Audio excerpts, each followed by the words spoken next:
हर बार जब भी कश्मीर में तेज़ बारिश होती है, शहर में अफरा तफरी मच जाती है। इसी हफ्ते की बारिश ने रेजिडेंसी रोड, डल गेट और बाकी इलाकों और शहर के कमर्शियल हब्स को पानी में डुबो दिया। ये स्मार्ट सिटी दिखाई जा रही है, मगर हर बारिश इसे वाटर सिटी बना देती है। अगर ये स्मार्ट सिटी है तो स्मार्ट ड्रेनेज कहाँ है? हालात सामने हैं। आए दिन हम डेवलपमेंट के नाम पे नए प्रोजेक्ट्स इम्प्लीमेंट होते हुए देखते हैं, करोड़ों रुपए खर्चते हुए देखते हैं, पर सिर्फ चंद दिन की बारिश साफ दिखाती है कि हमारे हालात क्या हैं।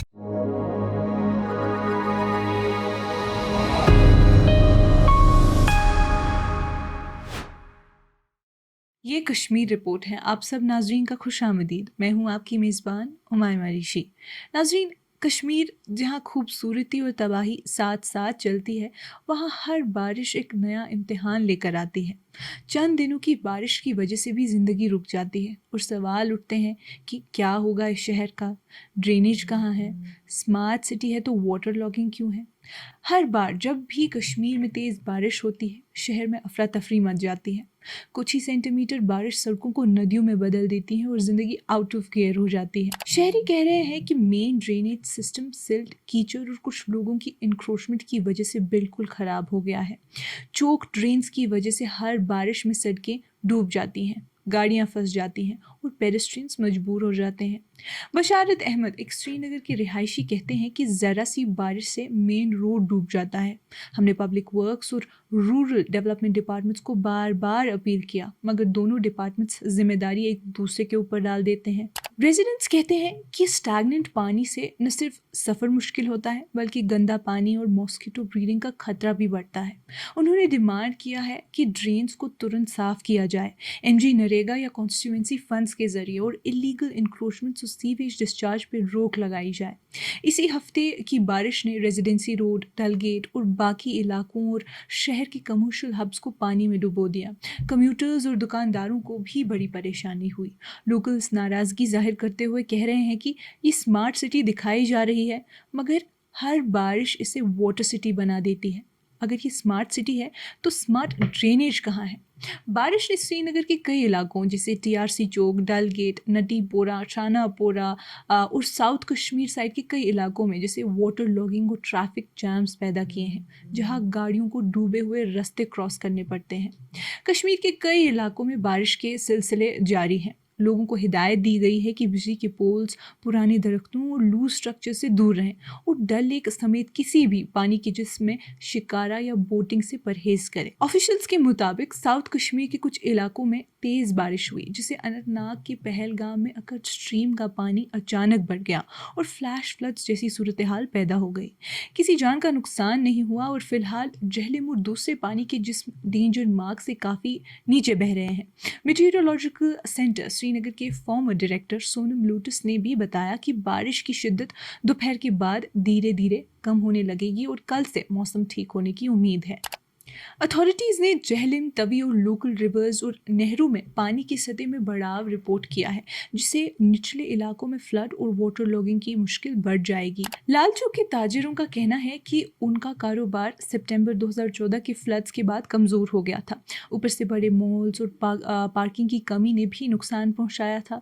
अब नए पार्किंग लॉट से कुछ बेहतरी तो आई है, मगर पानी बढ़ने का मसला अभी भी हल नहीं हुआ।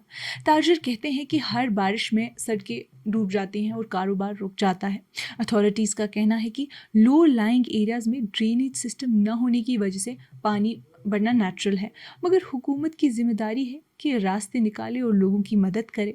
इसी सिलसिले में चीफ मिनिस्टर उमर अब्दुल्ला ने रिसेंटली एक हाई लेवल मीटिंग चेयर भी की और एडमिनिस्ट्रेशन को हिदायत दी कि पानी बढ़ाव वाले इलाकों को तुरंत क्लियर करे, एसेंशियल सर्विसेज को प्रोटेक्ट करे और ज़रूरत पर इवैक्यूएशंस करे और लोगों को फ़ौरन रिलीफ भी पहुँचाया जाए।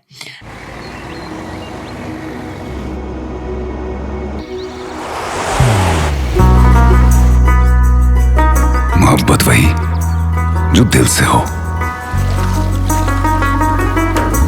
इबादत वही जो दिल से हो, दुआ वही जो दिल से निकल आए, बात वही जो दिल से कही जाए, दोस्त वही पक्का जो दिल से साथ निभाए। रिश्ता वही बेजोड़ जो दिल से जोड़ा जाए। दिल से ही तो होते हैं इरादे चट्टान से। दिल से ही तो बनते हैं घर खाली मकान से। दिल से बनी हर चीज पुश्तों तक चलती है। इसलिए खैबर सीमेंट का जर्रा जर्रा दिल से बना है, ताकि आप जो कुछ भी बनाएं दिल से बनाएं। खैबर सीमेंट, दिल से बनाओ। Chief secretary of union territory of Jammu and Kashmir Atal Dulloo के जरिए इसी साल एक प्रोजेक्ट रिव्यू रिपोर्ट भी सामने आई। इस रिपोर्ट में जहलिम और Tawi flood recovery project JTFRP का तफसीली जायजा दिया गया। ये प्रोजेक्ट जो वर्ल्ड बैंक की मदद से चल रहा है, 2014 के तबाहकुन सैलाब के बाद यूटी में सबसे अहम रिकंस्ट्रक्शन और रिजिलियंस इनिशिएटिव्स में से एक माना जाता है। शुरुआत में बताया गया कि प्रोजेक्ट पर अब तक 1547.5 करोड़ रुपए खर्च हो चुके हैं, जिसमें से 1465.86 करोड़ रुपए वर्ल्ड बैंक ने रिएम्बर्स किए हैं। वर्ल्ड बैंक ने प्रोजेक्ट की मुद्दत को 31 अगस्त 2026 तक बढ़ा दिया है, ताकि बचे हुए काम मुकम्मल किए जा सके और नए काम भी शुरू हो सके। मेन चीज़ जो सामने आई वो थी upgradation of D watering stations, यानी 49 स्टेशंस का अपग्रेडेशन 124.16 करोड़ रुपए में मागरे प्रतिभा जेवी के जरिए शुरू हुआ। 45 स्टेशंस फंक्शनल हो चुके हैं। 2 स्टेशंस खान कॉलोनी और सुरनाई मोहल्ला ड्रॉप किए गए हैं और 2 स्टेशंस जीरो ब्रिज और पीरबाग फोर क्लोज किए गए। पर अभी तक श्रीनगर म्यूनसिपल कॉरपोरेशन की तरफ से क्लोजर रिपोर्ट का इंतज़ार है। 80 डी वाटरिंग स्टेशंस पर SCADA supervisory control and data acquisition system install किया गया। प्रोजेक्ट की लागत 32.12 करोड़ थी, जो साइमंस लिमिटेड ने एग्जीक्यूट किया। सिस्टम मुकम्मल हो चुका है और अब SMC के हवाले हैं, जो ऑपरेशन में है। अब सवाल है कि डी वाटरिंग स्टेशंस करते क्या हैं? ड्रेनेज का पानी दरिया के पास आता है और डी वाटरिंग स्टेशंस के थ्रू एज सीवेज फेंकते हैं, जिससे असल में पहले ट्रीट करना बहुत ज़रूरी है। क्या वर्ल्ड बैंक को ये मालूम है, या वर्ल्ड बैंक भी इसमें शामिल है? कश्मीर में ड्रेनेज सिस्टम एक बड़ा सवाल है। श्रीनगर में ड्रेन्स और डिचेस का फ़र्क समझना मुश्किल लगता है। 2 मील लंबा ड्रेन है बरजुला से हुजूरी बाग तक, लेकिन ये ड्रेन्स नहीं बल्कि खुले हुए डिचेस हैं, जिनमें पानी का फ्लो रुकावट की वजह से मुश्किल है।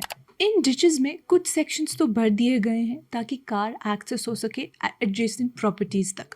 कुछ जगह यूटिलिटी पोल्स भी डिचेस में घुस गए हैं, जिससे उनकी फंक्शनैलिटी भी ख़राब हो गई है। ये ड्रेन्स असल में सरफेस वाटर कलेक्ट करने के लिए हैं, लेकिन प्राइवेट प्रॉपर्टी से सीवर कनेक्शंस भी इनमें फीड हो रहे हैं, जिससे ये ड्रेन्स ओपन सीवर्स बन गए हैं। श्रीनगर का drainage system tale of 2 realities बन गई है। अंडरग्राउंड ड्रेन्स स्टॉर्म वाटर और सीवर वाटर दोनों के लिए हैं, लेकिन असल में ऐसा नहीं हो रहा। दूध गंगा ब्रिज के पास एक पंपिंग स्टेशन है, जहाँ इससे एक रॉ सीवेज को रिवरलेट में फेंका जा रहा है। अब ऐसा लगता है कि डी वाटरिंग स्टेशंस काफ़ी कॉमन हो गए हैं कश्मीर के ड्रेनेज इंजीनियरिंग में। नाज़रीन, ऐसी बहुत सी चीज़ें बाकी हैं जो न सिर्फ कश्मीर की तरक्की को रोक रही हैं, बल्कि मुस्तकबिल में और भी रुकावटों का बाइस बनेंगी। क्योंकि अगर ऐसा ना होता तो 2014 के सैलाब से तो कश्मीर बहुत कुछ सीख गया होता। हालात सामने हैं, आए दिन हम डेवलपमेंट के नाम पे नए प्रोजेक्ट्स इम्प्लीमेंट होते हुए देखते हैं, करोड़ों रुपए खर्चते हुए देखते हैं, पर सिर्फ चंद दिन की बारिश साफ दिखाती है कि हमारे हालात क्या है। नाज़रीन, आज की इस कश्मीर रिपोर्ट में इतना ही। बाकी मज़ीद मालूमात के लिए बने रहिए कश्मीर लाइव के साथ।